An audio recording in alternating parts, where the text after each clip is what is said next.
Na costa do Maine, um pescador comum faz uma descoberta que muda tudo. Que segredo o mar revela após a tempestade? E por que o destino o escolheu? Assista até o final para descobrir a verdade. Não se esqueça de se inscrever e curtir o vídeo. E conte para nós nos comentários de onde você está assistindo. O ar frio da manhã na costa do Maine sempre trazia um cheiro de sal e solidão. O mar se estendia infinitamente, escuro e inquieto, refletindo o céu pálido acima. Jonathan Craig, um pescador experiente de quase 50 anos, guiava seu pequeno barco pela neblina. Ele passou quase toda a sua vida nessas águas, cuidando de armadilhas para lagostas, consertando redes e conversando com as ondas como se fossem velhas amigas.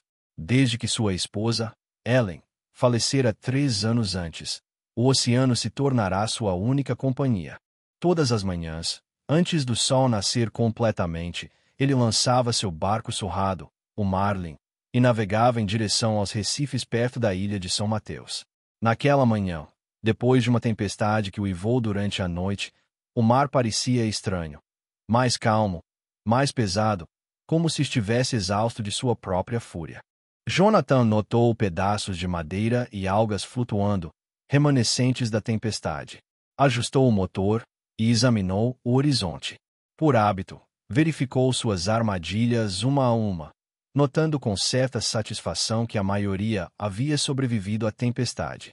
Então, ao se aproximar da pequena ilha desabitada de São Mateus, algo incomum chamou sua atenção. A princípio, pensou que fosse apenas mais um pedaço de destroço, talvez um baú velho ou uma caixa quebrada trazida pelas ondas. Mas, à medida que o barco se aproximava, a forma do objeto tornou-se mais nítida, longa, retangular, com as bordas suavizadas pelo tempo e coberta de cracas. Estava encaixada entre 2 rochas irregulares, meio submersa na areia. Jonathan franziu a testa. Parecia um caixão. Suas mãos apertaram o volante. Por um longo momento, ele ficou apenas olhando para a cena. Ele já havia encontrado coisas estranhas no mar antes. Destroços, ossos de animais, até mesmo um barco de pesca meio afundado, mas nunca nada parecido com isso. A ideia de que um caixão pudesse ter sido trazido pela correnteza até a praia o perturbou profundamente. A ilha era remota, inacessível a pé, e não havia cemitérios por perto. Ele circulou o local lentamente, com o coração acelerado, o suave murmúrio da água amplificando a estranha quietude ao seu redor. Finalmente, ele ancorou a uma curta distância e pegou seu rádio. Patrulha costeira, aqui é Marlin 12. Câmbio, disse ele, com a voz firme, mas inquieta. Após alguns segundos de estática, uma voz respondeu. Prossiga, Marlin 12. Jonathan descreveu o que viu. Um objeto de madeira em forma de caixão, com cerca de 1,80 metros de comprimento, coberto de cracas, preso às rochas perto da ilha de São Mateus. O policial do outro lado da linha pediu que ele mantivesse distância até que uma patrulha pudesse investigar. Jonathan concordou, embora a palavra distância mal tivesse acalmado seus nervos. Ele abaixou o rádio e olhou para a costa. Quase podia sentir o objeto o encarando. A curiosidade o consumia. O que poderia haver dentro de algo assim? Seria mesmo um caixão? Ou talvez um antigo baú marítimo de um naufrágio? Sua mente divagou para as histórias que os velhos marinheiros contavam nas tavernas sobre tesouros amaldiçoados, marinheiros afogados em busca de paz ou espíritos presos em relíquias das profundezas. Ele balançou a cabeça para afastar esses pensamentos. Ainda assim, a inquietação persistia. O mar estava calmo. Até as gaivotas pareciam relutantes em gritar.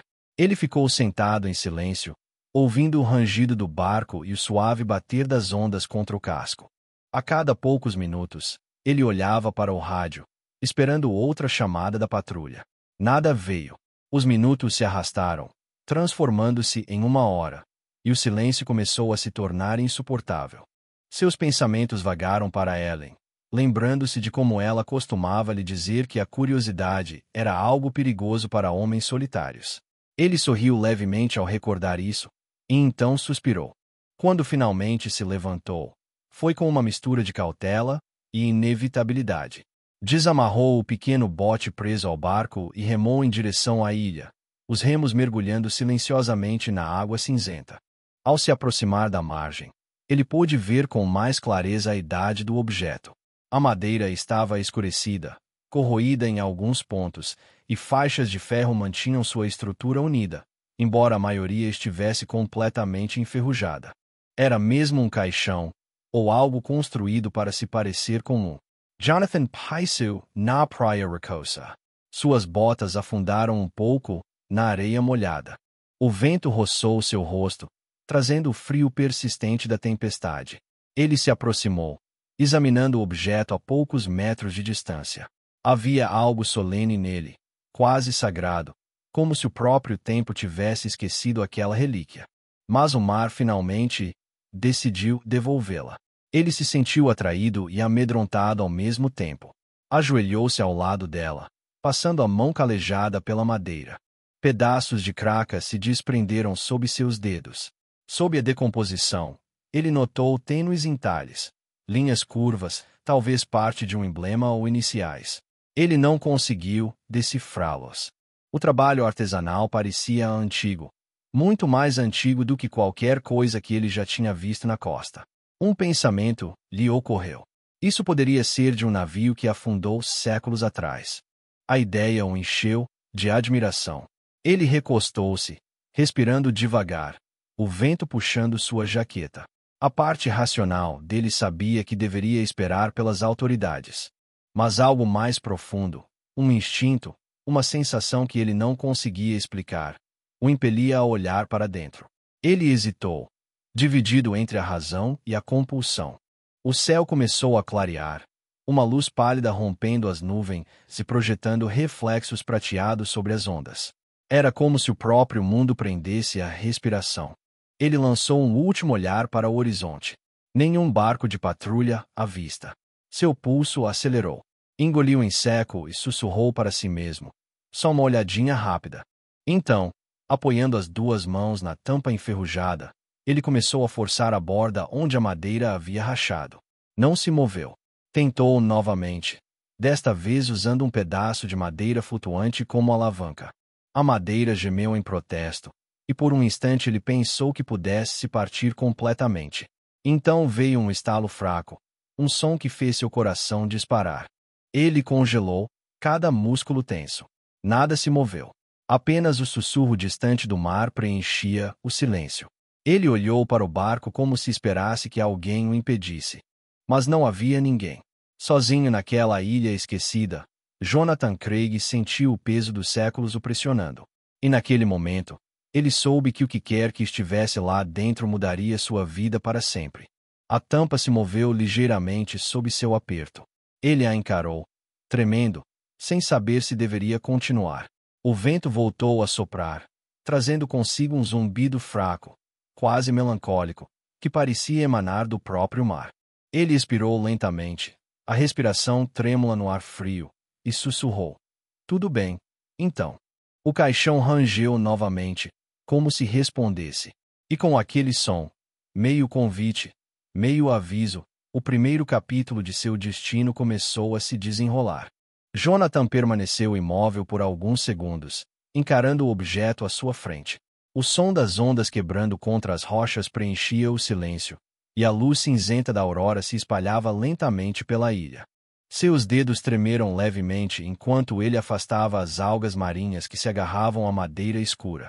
Agora que estava perto, não havia mais dúvidas. Era um caixão, pesado e antigo, fechado por dobradiças de ferro enferrujadas e meio corroído pelo sal. Um leve cheiro de decomposição se misturava com o aroma do oceano. E embora séculos pudessem ter se passado, o lugar parecia vivo de alguma forma, como se contivesse o próprio sopro do mar. A parte racional da mente de Jonathan gritava para ele recuar, voltar para o barco e esperar pela patrulha. Mas a curiosidade já estava enraizada demais. Ele disse a si mesmo que só queria examinar as gravuras para entender de onde vinham.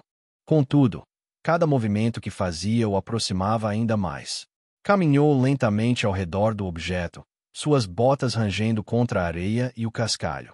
As laterais do caixão estavam cobertas por gravuras intrincadas, mal visíveis sob a crosta de cracas. Ele podia distinguir padrões tênues que lembravam vinhas e ondas, símbolos que pareciam contar uma história. Não parecia um caixão funerário de marinheiro, nem algo construído de forma rudimentar para o mar. Quem quer que o tivesse feito, o fizera com cuidado, habilidade e propósito. Ele se agachou e traçou um dos padrões com a ponta do dedo, sentindo os sulcos desgastados pelo tempo. O trabalho artesanal o fez lembrar de algo que vira certa vez em um museu marítimo, talvez da era vitoriana ou anterior. A constatação fez seu pulso acelerar. O que um caixão do século XIX estava fazendo ali, naquela ilha deserta? O rádio em seu barco chiou fracamente à distância, mas as palavras se perderam no vento. Ele sabia que provavelmente estavam ligando para verificar sua posição, mas a ideia de partir agora era insuportável. A tempestade havia atrasado a patrulha. Poderiam levar horas para chegar até ele. Os instintos de Jonathan, aguçados por anos enfrentando o mar imprevisível, diziam-lhe que aquela descoberta era extraordinária. No entanto, havia uma estranha sensação de peso no peito, um conflito entre admiração e pavor. Ele pegou um pedaço plano de madeira à deriva e o deslizou cuidadosamente na estreita fresta entre a tampa do caixão e sua base. As dobradiças de metal rangeram, mas permaneceram firmes. Ele parou. Talvez fosse uma tolice. Talvez fosse perigoso. As histórias que ouvirá na juventude ecoavam em sua mente. Marinheiros que abriram baús amaldiçoados, homens que enlouqueceram com os tesouros que encontraram. Ele cerrou os dentes, tentando afastar esses pensamentos. Ele deu um passo para trás, soltando um suspiro pesado. Você está perdendo a cabeça, velho, murmurou para si mesmo. A ilha estava silenciosa, exceto pelo sussurro baixo das ondas e o ocasional grito de uma gaivota ao longe. O isolamento era absoluto. O mundo parecia menor, envolto em névoa e mistério. Ele se virou para a água, pensando que talvez devesse apenas esperar. Mas, ao olhar para trás, a luz do sol rompeu as nuvens por um breve instante, incidindo diretamente sobre a superfície do caixão. A luz revelou um pequeno emblema próximo à cabeceira, duas letras entrelaçadas, mal visíveis, mas inconfundíveis. Ei! As letras estavam rodeadas por delicados desenhos florais, um nome, um brasão de família. Algo naquilo o comoveu. Jonathan engoliu em seco. A voz racional em sua cabeça foi se apagando. Ele precisava saber. Quase conseguia ouvir a voz de Ellen, suave e calorosa, dizendo seu nome e o alertando. Mas também se lembrava da curiosidade dela, da crença de que cada objeto perdido tinha uma história que valia a pena encontrar. Essa lembrança lhe deu coragem, ou talvez uma desculpa. De qualquer forma, ele colocou as duas mãos na tampa novamente e aplicou uma pressão lenta e constante com o pedaço de madeira. A velha madeira gemia. Um estalo fraco soou, e ele congelou, olhando instintivamente por cima do ombro. Nada se moveu. Nenhum sinal da patrulha. Apenas o horizonte infinito. A fenda se alargou ligeiramente, revelando a escuridão lá dentro. Um arrepio percorreu seu corpo, embora o vento tivesse cessado. Ele hesitou novamente, mas a atração do desconhecido já o havia vencido. Ele empurrou com mais força e, com um rangido agudo, a tampa se moveu alguns centímetros. O som ecoou como um trovão no ar parado. Ele esperou, com o coração disparado. Então, incapaz de resistir, ele se inclinou para a frente e espiou pela abertura estreita. A princípio, ele não viu nada, apenas sombras e poeira. Mas o ar que escapava carregava um cheiro estranho, não de decomposição, mas de algo metálico e antigo, como moedas esquecidas. Sua respiração acelerou. Jonathan colocou o pedaço de madeira de lado e usou as mãos para levantar a borda da tampa centímetro por centímetro. As dobradiças rangeram em protesto, lascas de ferrugem se desprendendo. Por um instante, ele pensou que toda a estrutura fosse desabar. Então, de repente, a tampa cedeu e deslocou-se para o lado com um baque surdo, lançando uma pequena nuvem de poeira no ar. Ele cambaleou para trás, tossindo e acenando com a mão. Quando o ar se dissipou, seus olhos se arregalaram. Lá dentro, O caixão não estava cheio de ossos como ele esperava, mas sim com o tênue brilho do metal.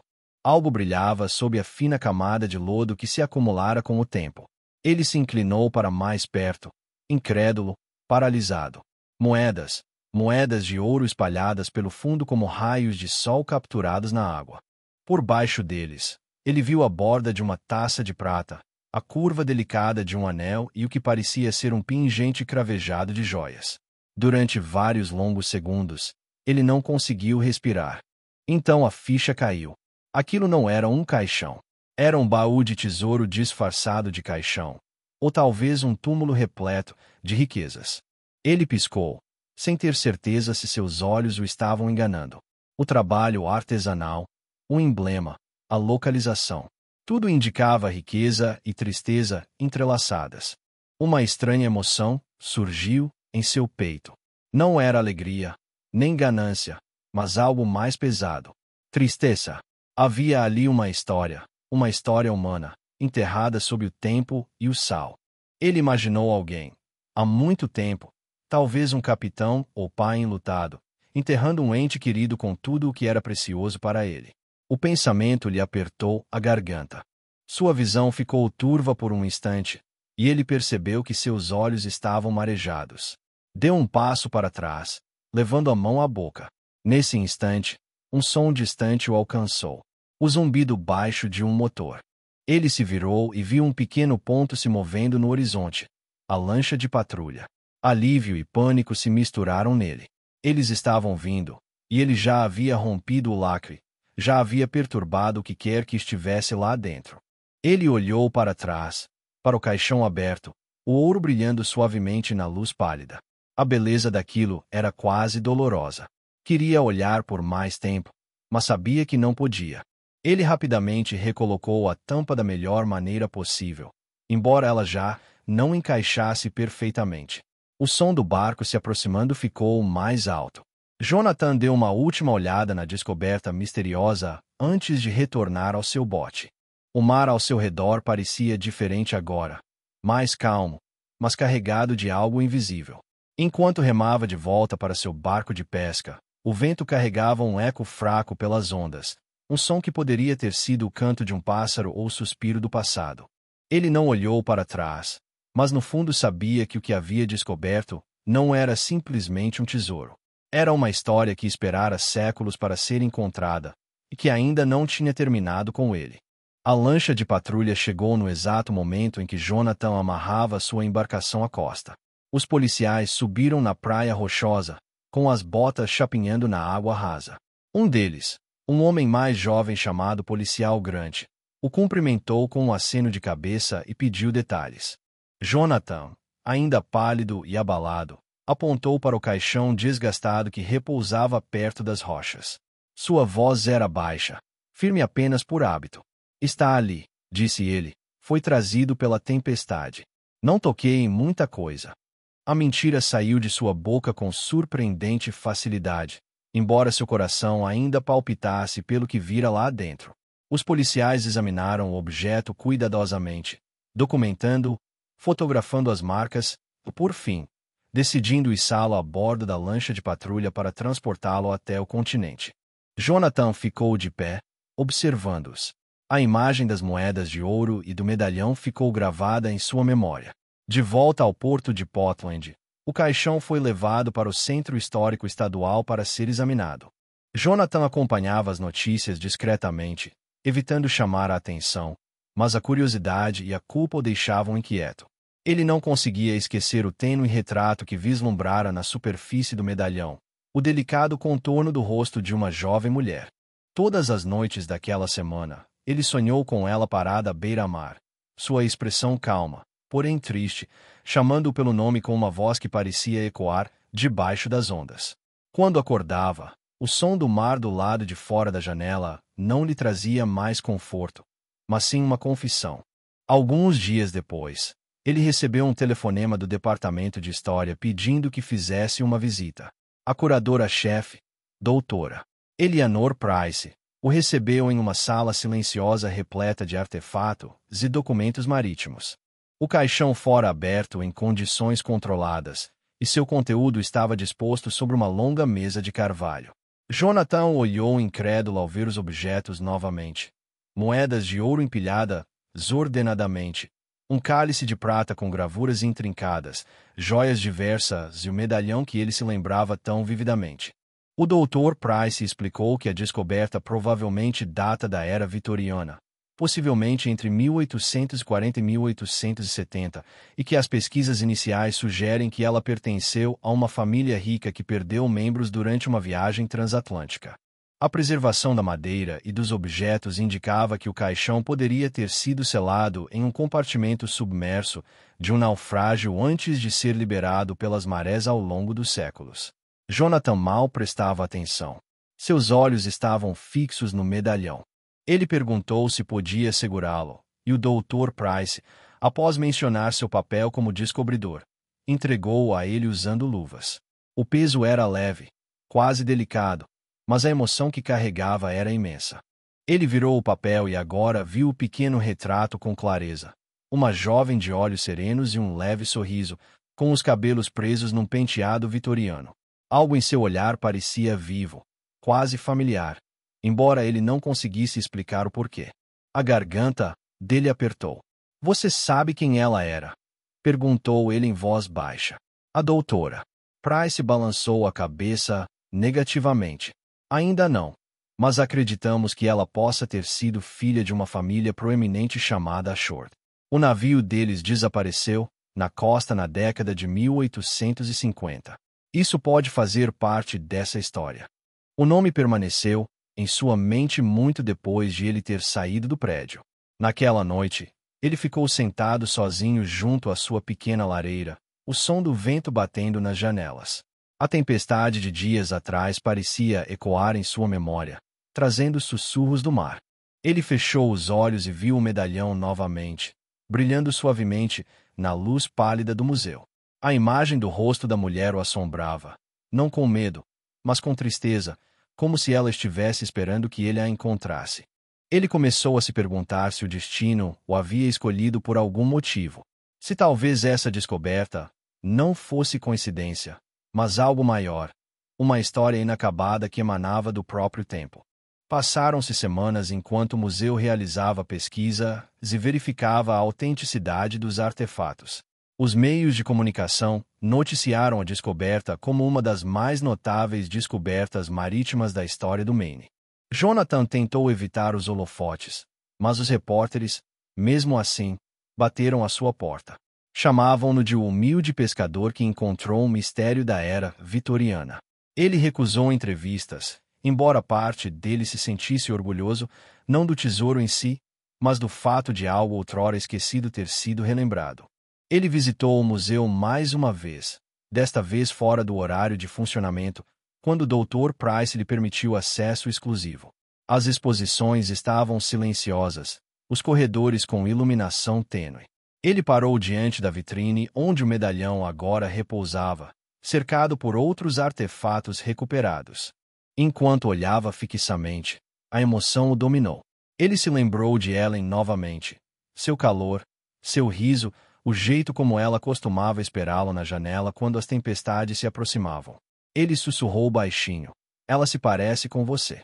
Embora não tivesse certeza se referia a isso literalmente ou em espírito. Seus olhos ardiam em lágrimas, e ele percebeu que chorava não apenas pelo que havia perdido, mas pela tragédia selada dentro daquele caixão. O mar lhe havia tirado muito. Sua esposa, sua paz. Mas agora também lhe havia devolvido algo. Uma história de amor, luto e memória que transcendia o tempo. Quando finalmente saiu do museu, o ar da noite estava calmo. A lua pairava baixa sobre o porto, seu reflexo cintilando na água. Jonathan parou junto às docas, observando as ondas suaves baterem nos postes de madeira. Ele pensou na mulher do medalhão, em seu pai, no navio que levará sua dor para as profundezas.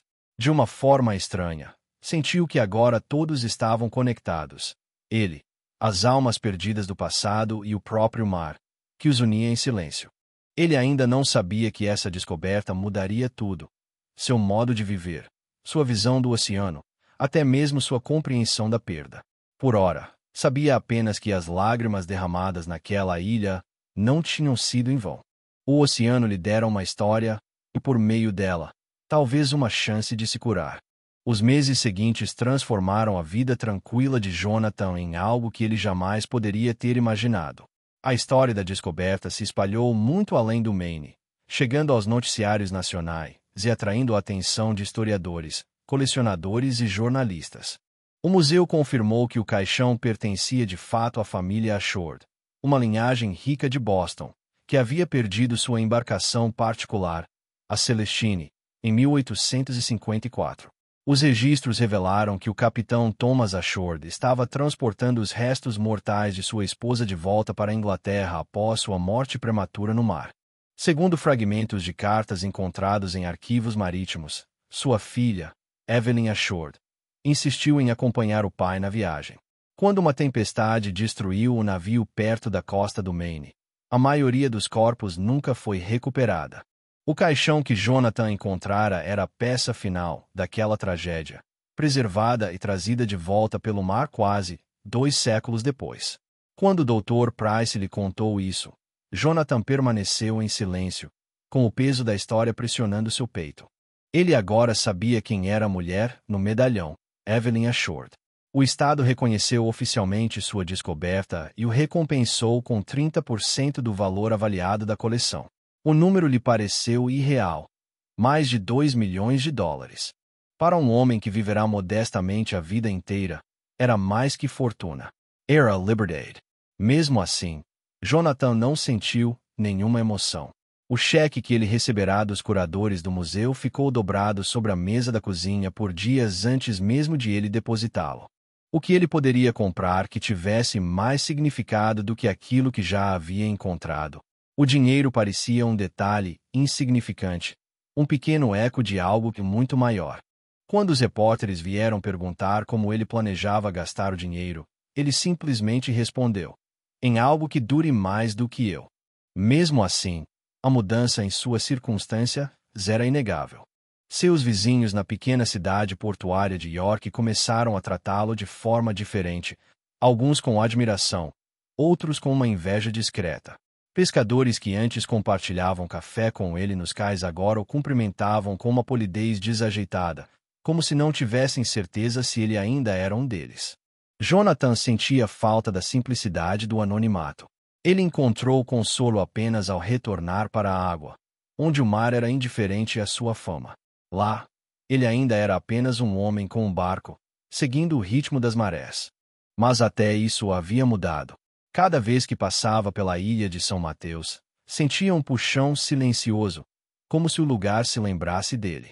Frequentemente parava ali por alguns minutos, contemplando o local onde encontrara o caixão, deixando a lembrança se assentar como areia após uma onda. A doutora Price manteve contato com ele enquanto o museu preparava uma exposição permanente dedicada à descoberta de Ashford. Ela o convidou para comparecer à cerimônia de inauguração como convidado de honra, mas Jonathan hesitou.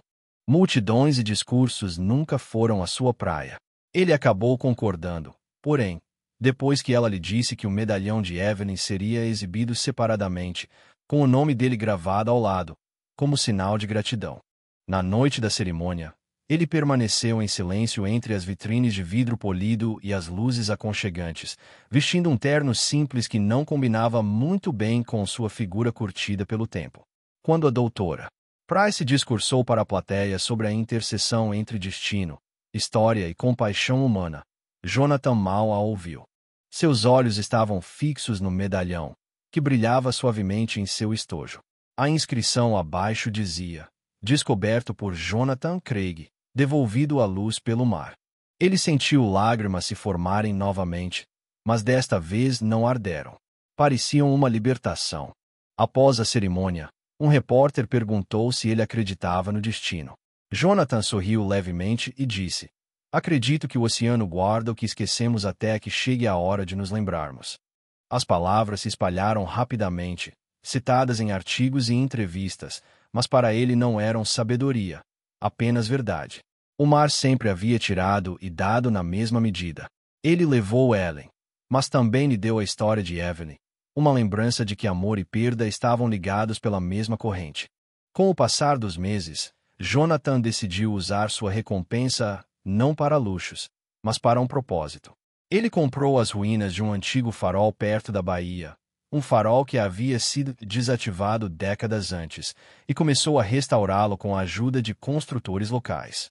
Quando lhe perguntaram por quê, ele disse que era para dar aos pescadores um lugar para descansar, um local quente para esperar que as tempestades passassem ou para compartilhar suas histórias. O projeto lhe deu um motivo para acordar cedo, algo significativo para construir com as próprias mãos. Cada viga que ele consertava, cada parede que pintava, era como uma mistura de penitência e gratidão. Quando o farol ficou pronto, parecia menos uma relíquia e mais um santuário. Ele batizou o local de Assured Heaven em memória da família cuja tragédia o trouxera até ali. No interior, colocou uma pequena fotografia emoldurada do medalhão ao lado de uma placa de bronze com a inscrição: em memória daqueles que se perderam no mar e daqueles que foram encontrados por ele. O dia da inauguração atraiu uma pequena multidão de pescadores, moradores da cidade e até mesmo o Dr. Price, que estava ao seu lado enquanto ele cortava a fita. Pela primeira vez em anos, Jonathan sentiu paz, uma paz tranquila e constante que não vinha de riqueza ou reconhecimento, mas de significado. Naquela noite, enquanto o sol se punha no horizonte, Jonathan subiu até o topo do farol. A lente captou a luz crepuscular e projetou um feixe dourado sobre a água, iluminando as ondas como fogo líquido. Lá de cima, ele podia ver a ilha de São Mateus, pequena e tranquila ao longe. Pensou em Evelyn, em seu pai, no navio que levará sua dor para as profundezas. Ele sussurrou baixinho ao vento: "Você está em casa agora." O ar estava calmo e, por um breve instante, ele pensou ter ouvido uma voz fraca retornar. Não em palavras, mas em sentimento, uma tranquila sensação de gratidão trazida pela brisa do mar enquanto ele descia a escada em espiral. O feixe de luz varreu a água, que escurecia. Parecia simbólico, como se o passado alcançasse o presente, guiando aqueles que ainda poderiam estar perdidos. Jonathan sabia que sua vida nunca mais seria a mesma. Mas ele também sabia que o oceano não o havia amaldiçoado. Ele o havia escolhido. Deu-lhe uma história que valia a pena contar, e uma razão para manter a chama acesa para aqueles que vieram antes e para aqueles que navegariam depois. Os anos transcorreram tranquilamente após a conclusão do farol, e Jonathan encontrou paz no ritmo de seus dias. O mar já não o assustava, nem carregava o peso de sua dor. Todas as manhãs, ele subia os degraus estreitos até a sala da lanterna, polia os acessórios de latão e observava a luz varrer o horizonte escuro. Os pescadores costumavam parar para descansar, tomar um café e contar histórias sobre suas pescarias ou tempestades que sobreviveram. O farol se tornou um refúgio para muitos, um lugar de aconchego construído a partir da perda e da compaixão. Jonathan raramente falava do tesouro que tornará tudo aquilo possível. E quando lhe perguntavam, ele simplesmente sorria e dizia que o mar lhe dera mais do que o ouro jamais poderia comprar. Os anos o amoleceram, seus cabelos embranqueceram, suas mãos ficaram mais lentas, mas seu espírito permaneceu firme. O medalhão permaneceu com ele para sempre. Às vezes, tarde da noite, ele se sentava junto à lareira e o segurava na palma da mão, contemplando o delicado retrato de Evelyn Assured. Ele não se sentia mais assombrado pelo rosto dela, mas sim confortado, como se ela o observasse de um mundo além das tempestades. Ele escreveu em seu pequeno diário de couro sobre ela, sobre Ellen, sobre como o mar podia tanto destruir quanto redimir. O diário tornou-se sua confissão silenciosa, um registro de tudo o que ele havia aprendido, que a tristeza e a gratidão podiam coexistir, e que até mesmo a dor podia se tornar leve quando suportada por tempo suficiente. Numa tarde de verão, quando o ar estava calmo e as ondas sussurravam suavemente contra as rochas, Jonathan sentiu uma profunda tranquilidade invadir seu peito.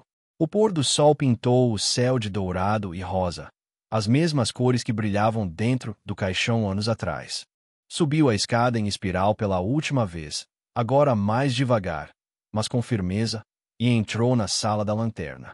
A luz tremeluziu enquanto o sol se punha no horizonte e o mar se estendia diante dele, infinito e sereno. Ele tirou o medalhão do bolso, passou o polegar sobre o retrato de Evelyn e sorriu levemente. Chegou a hora, murmurou. Abriu a pequena janela ao lado do farol e estendeu o medalhão ao vento. Por um instante, a luz incidiu sobre sua superfície, fazendo-a brilhar como uma estrela. Então, ele a deixou cair.